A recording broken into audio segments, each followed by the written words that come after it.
Violent video games cause violence. Plenty of research out there which shows a link between violent video games and aggression. Murder simulators is what they are. Video games. Do violent video games cause violence? This simple question sparked fervent debates among scholars, policymakers, parents and gamers alike. Fueled and distorted by the media, it can be hard to discern through the mist of studies, public outrage and misinformation. So today, we'll settle this once and for all and take a close look at the debate and the inglorious role that the media played in all of this. Violent video games increase aggressive behavior.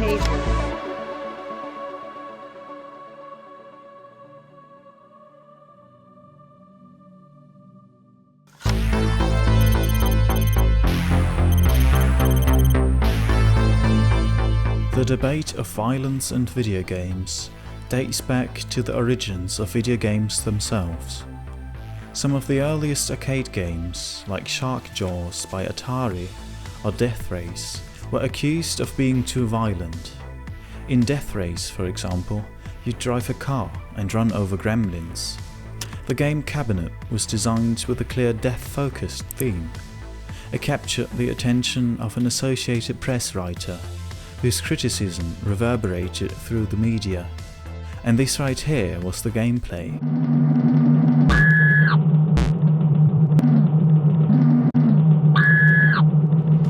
From today's perspective, it seems a bit hilarious to think of this as too violent.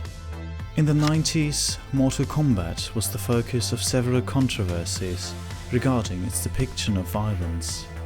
Along with other titles such as Doom and Night Trap, it even led to congressional hearings of the producing companies. Mortal Kombat and Night Trap are not the kind of gifts that responsible parents give. The following years, graphics advanced further and more first-person shooters entered the market. In 1999, the Columbine High School massacre was the first school shooting that was associated with violent video games. The perpetrators were found to be players of games like Doom. After that, many shootings were linked to video games, which were blamed to radicalize and desensitize people to violence. But were these accusations scientifically supported?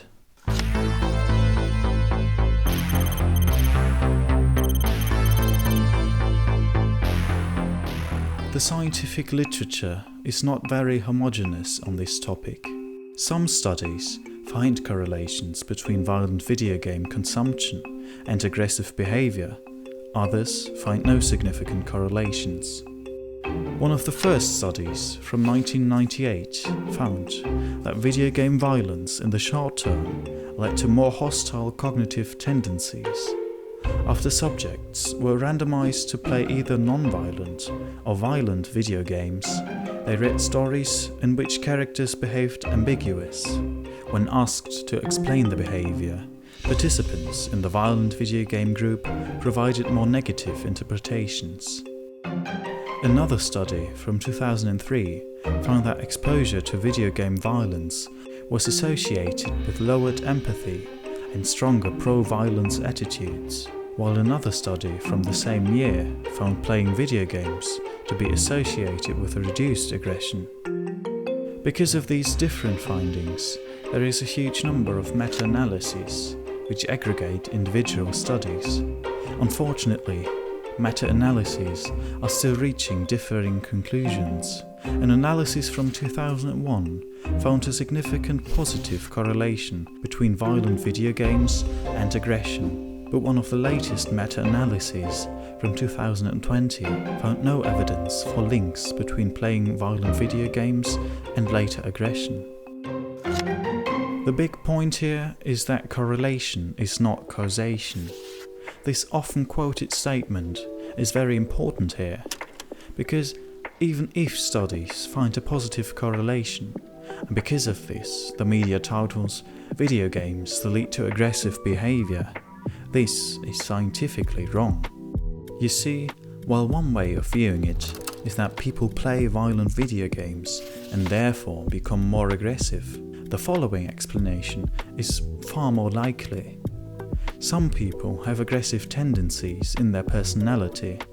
As a result, they are obviously more likely to choose a hobby that fits their interests, like playing violent video games, or going on a shooting range, or something like boxing. And on a side note, on a mere physical level, boxing, for example, can be considered way more aggressive than playing video games. There is no such debate about boxing. Nevertheless, because of their personality, some people are more likely to play violent video games, and also because of this, tend to act more aggressive in certain situations, which then leads to the correlation. So it's not the video games turning people aggressive.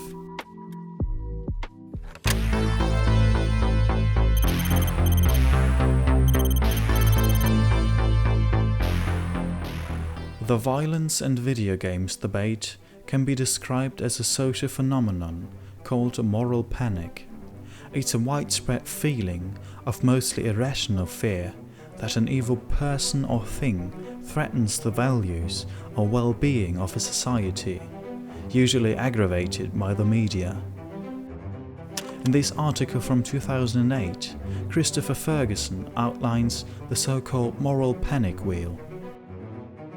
Societal beliefs and media reports lead to research in line with societal expectations, leading to this supportive research being accepted uncritically and reported on by the media, and politicians promoting the fear for political gain. It's a vicious cycle fueled by fear and the media capitalizing on that.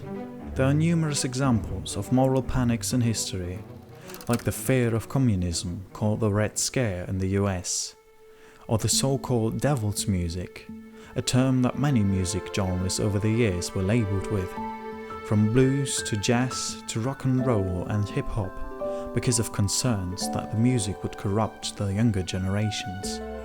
Then there is the satanic panic in the 80s and 90s, closely related to the Dungeons and Dragons controversies, in which the games were accused of promoting Satanism and witchcraft. Of course, the original witch hunt in medieval times can also be considered a moral panic.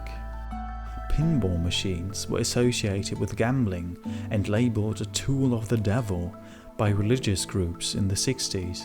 This led many cities to outright ban pinball machines, with some bans only lifting in the mid-70s, at the same time as arcades started to pop up, which brings us back to the emergence of video games and the next moral panic that followed.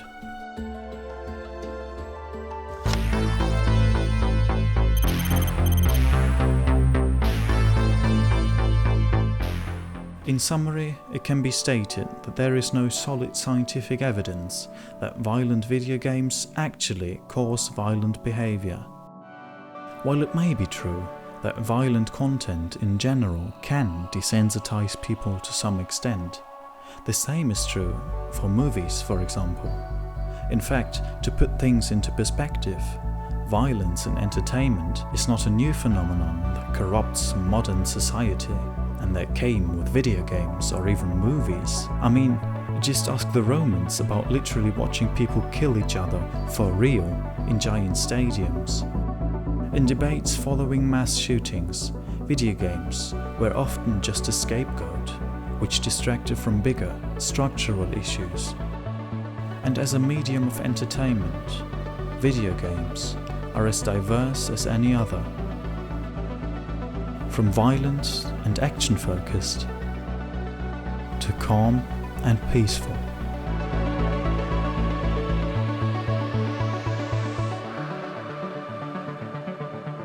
Thank you for watching.